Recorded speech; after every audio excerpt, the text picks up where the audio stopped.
आउज़ुबिल्लाहिमिनश्शैतानिर्रजीम बिस्मिल्लाहिर्रहमानिर्रहीम। अल्लाह के नाम से शुरू करता हूँ जो बड़ा मेहरबान और नहायत रहम करने वाला है।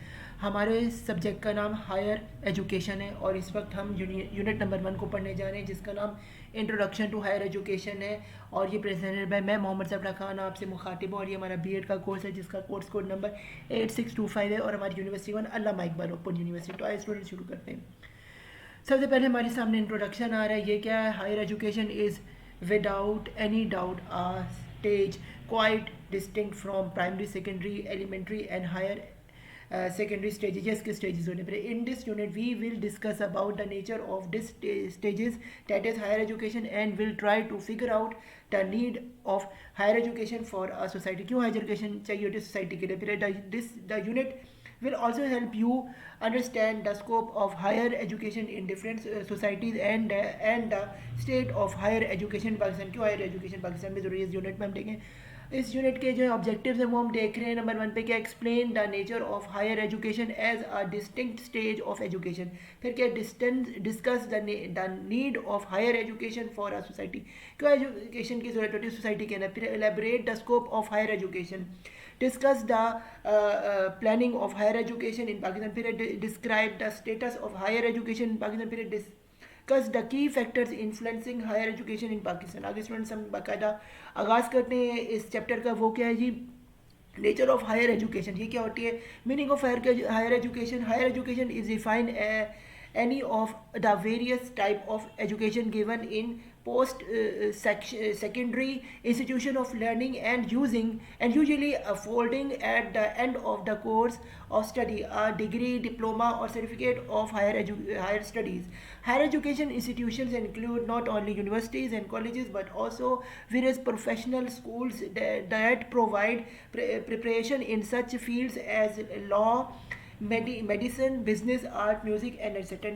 and इंजीनियरिंग, इन सब के लिए स्टूडेंट्स इस्तेमाल। आगे हम स्टूडेंट चलते हैं जी। Need and scope of higher education. ये क्या? Higher education theoretically will also enables individuals to expand their knowledge and skills, express their thoughts clearly in speech and in writing, grasp abstract concept and theories and increase their understanding of the world and their community. फिर इसमें क्या है? The purpose of higher education क्या है? The need for the higher education होती है। फिर क्या? डिफरेंट पर्पसेस होते हैं। कैरियर प्रिपरेशन होते हैं। फिर क्या? ब्रॉडर प्रैक्टिकल बेनिफिट होते हैं। फिर क्या? पर्सनल डेवलपमेंट होती है। और क्या है? बेटर कम्युनिकेशन यानी रिटर्न और वर्बल में होती है। आगे स्टूडेंट्स हम चलते हैं। हमारे पास आ रहे हैं जी इंपॉर्टेंस ऑफ हायर एजुकेशन। ये क्या? कैरियर के बेनिफिट होते हैं। फिर क्या? सोशल बेनिफिट होते हैं। फिर क्या? पर्सनल बेनिफिट्स होते हैं। ये 3 किस्म के होते हैं। आगे हम स्टूडेंट्स चलते हैं। ये जी higher education in Pakistan perspective और प्लानिंग। इसमें क्या? Higher education is recognized today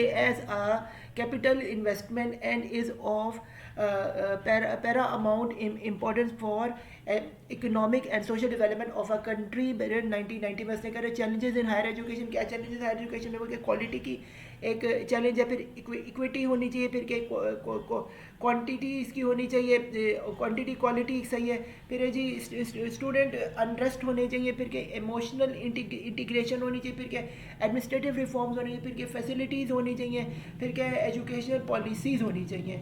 आगे स्टूडेंट हम जानते हैं suggestion to meet the challenges. क्या तरीके जिससे हम इन चैलेंज को ओवरकम करते हैं? वो क्या? Higher education institution must be responsive to the challenge of rapid challenge and challenge new world expectation of society of growing demand of the raising student population. This policy therefore look forward to a new beginning in higher education in developing countries like Pakistan में तब्दीली आ सकती है। फिर है उसके लिए क्या चीज़ है? The economic importance of higher education, इसका एहसास होना चाहिए। नंबर 2 पे the effective efficiency of higher education in Pakistan, ये होनी चाहिए। आगे स्टूडेंट्स हमारे पास क्या की issues in higher education Pakistan? वो क्या है? Ineffective governance and management structure and practice, यानी ये पाकिस्तान में इनसफिशिएंट गवर्नेंस और मैनेजमेंट प्रैक्टिसेस रही हैं जिसकी वजह से हमें खमियाजा एजुकेशन को भी सेक्टर को भी भुगतना पड़ा है। फिर बीपे के in effective use of available resources, हमारे पास रिसोर्सेज अवेलेबल नहीं है और अगर पैसे हैं तो बजट नहीं तो सही तरह इस्तेमाल नहीं। आगे क्या है? सी पे इन एडिक्वेट फंड्स जो है वो बहुत कम होते हैं। फिर है या पैसे होते हैं तो फंड सही तरह इस्तेमाल नहीं, करप्शन में फंड के पैसे निकल जाते हैं, टीम के poor recruitment practice and inadequate development for factual and cash staff, फिर ये inadequate attention to research and support for it, फिर क्या है विजन ऑफ हायर एजुकेशन। आगे स्टूडेंट्स हमारे पास है recommendation to improve in higher improvement in higher education, वो किस तरह हो सकती है, यूनिवर्सिटी गवर्नेंस एंड मैनेजमेंट होनी चाहिए, फिर के central coordination and support for quality होनी चाहिए, फिर फंड्स होने चाहिए, फैकल्टी एंड स्टाफ होना चाहिए, फिर रिसर्च के लिए पूरे का पूरा निज़ाम होना चाहिए, फिर करिकुलम होना चाहिए,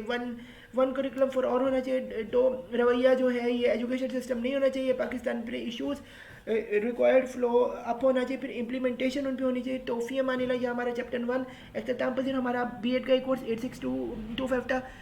good luck to your final exam और मुझे दुआ में याद रखिएगा। अल्लाह हाफिज़।